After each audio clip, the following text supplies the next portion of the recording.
Assalamualaikum warahmatullahi wabarakatuh.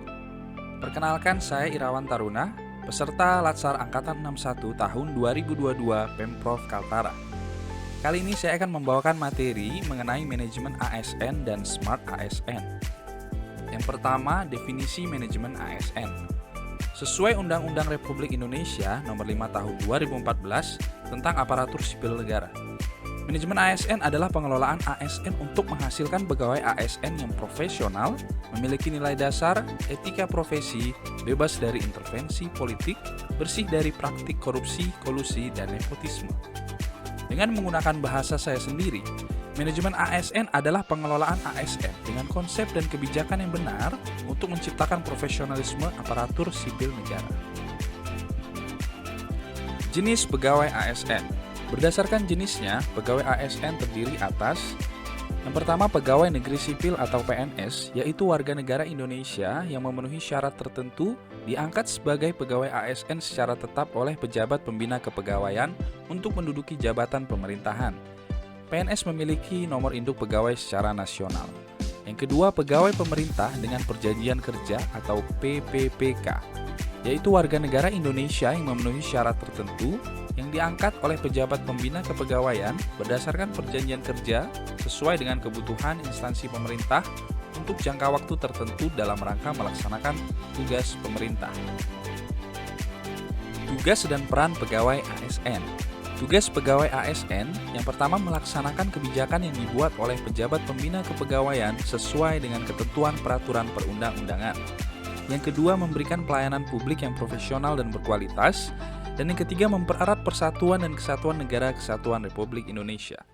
Kemudian peran pegawai ASN adalah sebagai perencana, pelaksana, dan pengawas penyelenggaraan tugas umum pemerintahan dan pembangunan nasional melalui pelaksanaan kebijakan dan pelayanan publik yang profesional, bebas dari intervensi politik, serta bersih dari praktik korupsi, kolusi, dan nepotisme.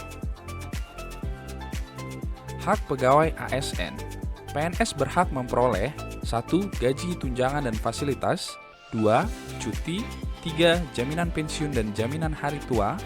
4. Perlindungan. Dan yang kelima, pengembangan kompetensi. Sedangkan PPPK berhak memperoleh: yang pertama, gaji dan tunjangan. 2. Cuti. 3. Perlindungan. Dan 4. Pengembangan kompetensi. Perbedaannya hanya ada pada jaminan pensiun dan jaminan hari tua. Kewajiban pegawai ASN. Yang pertama, setia dan taat pada Pancasila, Undang-Undang Dasar Negara Republik Indonesia tahun 1945, Negara Kesatuan Republik Indonesia, dan pemerintah yang sah. Yang kedua, menjaga persatuan dan kesatuan bangsa. Yang ketiga, melaksanakan kebijakan yang dirumuskan pejabat pemerintah yang berwenang. Yang keempat, menaati ketentuan peraturan perundang-undangan. Yang kelima, melaksanakan tugas kedinasan dengan penuh pengabdian, kejujuran, kesadaran, dan tanggung jawab. Yang keenam, menunjukkan integritas dan keteladanan dalam sikap, perilaku, ucapan, dan tindakan kepada setiap orang, baik di dalam maupun di luar kedinasan. Yang ketujuh, menyimpan rahasia jabatan dan hanya dapat mengemukakan rahasia jabatan sesuai dengan ketentuan peraturan perundang-undangan. Dan yang kedelapan, bersedia ditempatkan di seluruh wilayah Negara Kesatuan Republik Indonesia. Sistem merit. Pengelolaan pegawai ASN menggunakan sistem merit, yaitu sistem pengelolaan pegawai ASN yang objektif, berdasarkan kualifikasi, kemampuan, pengetahuan, dan juga keterampilan pegawai ASN. Penerapan sistem merit dalam pengelolaan ASN. Perencanaan ASN. Perencanaan kebutuhan pegawai harus mendukung sepenuhnya tujuan dan sasaran organisasi. Proses pengadaan dilakukan untuk mendapatkan pegawai dengan kualitas yang tepat dan berintegritas untuk memenuhi kebutuhan organisasi. Pegawai ditempatkan sesuai dengan perencanaannya dan tidak berdasarkan preferensi individu atau kelompok atau pertimbangan subjektif lainnya. Monitoring, penilaian, dan pengembangan ASN. Pangkat dan jabatan dalam ASN diberikan berdasarkan kompetensi, kualifikasi, dan persyaratan jabatan. Pengembangan karir ASN dilakukan berdasarkan kualifikasi, kompetensi, penilaian kinerja yang mencerminkan kebutuhan instansi masing-masing. Mutasi pegawai dilakukan dengan mempertimbangkan kualifikasi, kompetensi, dan kebutuhan instansi. Penilaian kinerja dilakukan dengan dasar kinerja sesungguhnya dari seorang pegawai. memberikan kesempatan kepada pegawai yang tidak berkinerja baik untuk diperbaiki dan juga mengapresiasi pegawai yang berkinerja tinggi. Promosi pegawai dilakukan dengan berdasarkan pada kinerja pegawai dan bukan pada pertimbangan subjektif. Manajemen PNS. 1. Penyusunan dan penetapan kebutuhan.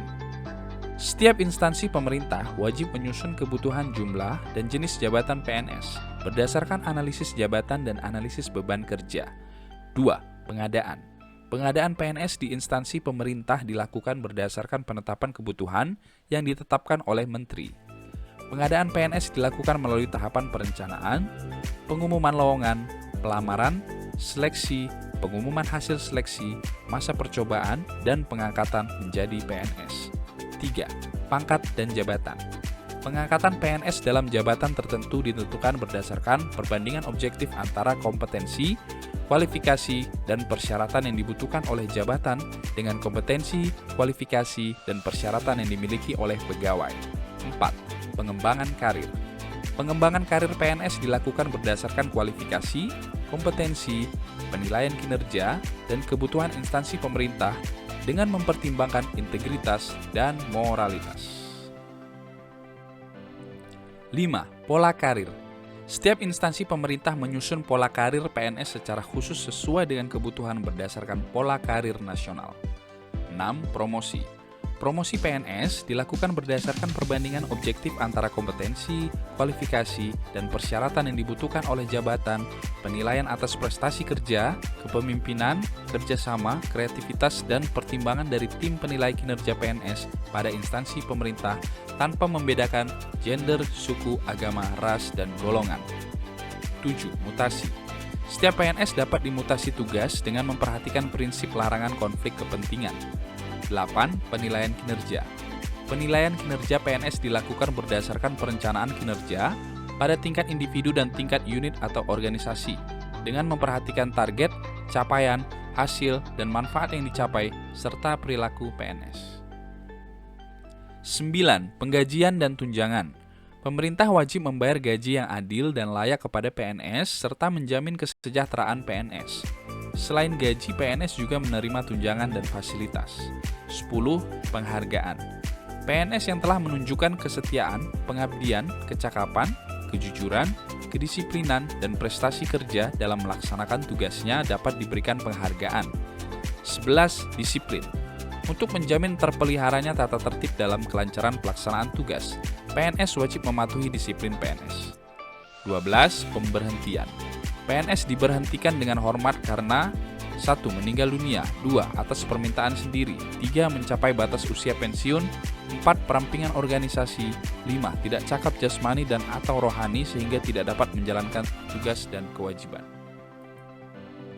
13. Jaminan pensiun dan jaminan hari tua.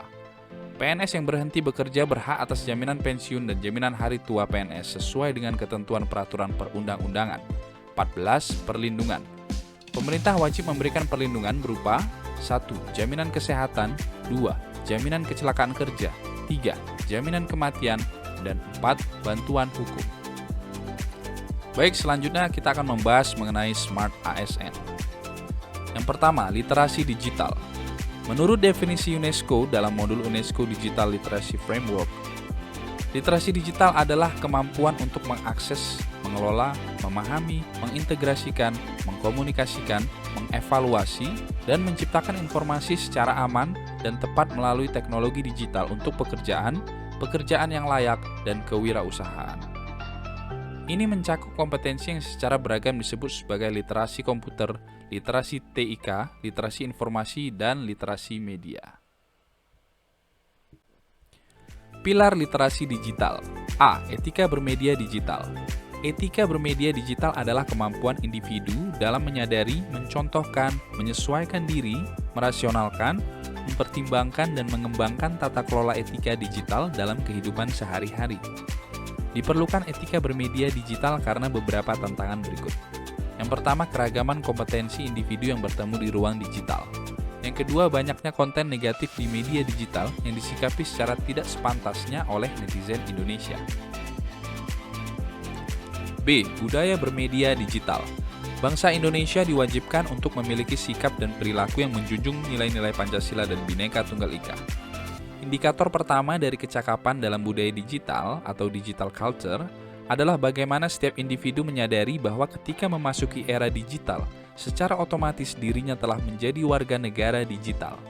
Dalam konteks keindonesiaan, sebagai warga negara digital, tiap individu memiliki tanggung jawab meliputi hak dan kewajiban untuk melakukan seluruh aktivitas bermedia digitalnya berlandaskan pada nilai-nilai kebangsaan yakni Pancasila dan Bhinneka Tunggal Ika. C. Aman bermedia digital. Membahas tentang keamanan digital berarti membahas berbagai aspek keamanan, mulai dari menyiapkan perangkat yang aman hingga menyediakan panduan untuk berperilaku di media digital yang rendah risiko. Ada 5 indikator atau kompetensi yang perlu ditingkatkan dalam membangun area kompetensi keamanan digital, yaitu 1. Pengamanan perangkat digital, 2. Pengamanan identitas digital, 3. Mewaspadai penipuan digital, 4. Memahami rekam jejak digital, dan 5. Memahami keamanan digital bagi anak. D. Cakap bermedia digital adalah kecakapan terkait penggunaan perangkat keras dan lunak, mesin pencarian informasi, aplikasi percakapan dan media sosial, serta dompet digital, loka pasar, dan transaksi digital. Hal ini sangat diperlukan agar tidak tersesat dalam dunia digital. Demikian yang dapat saya sampaikan.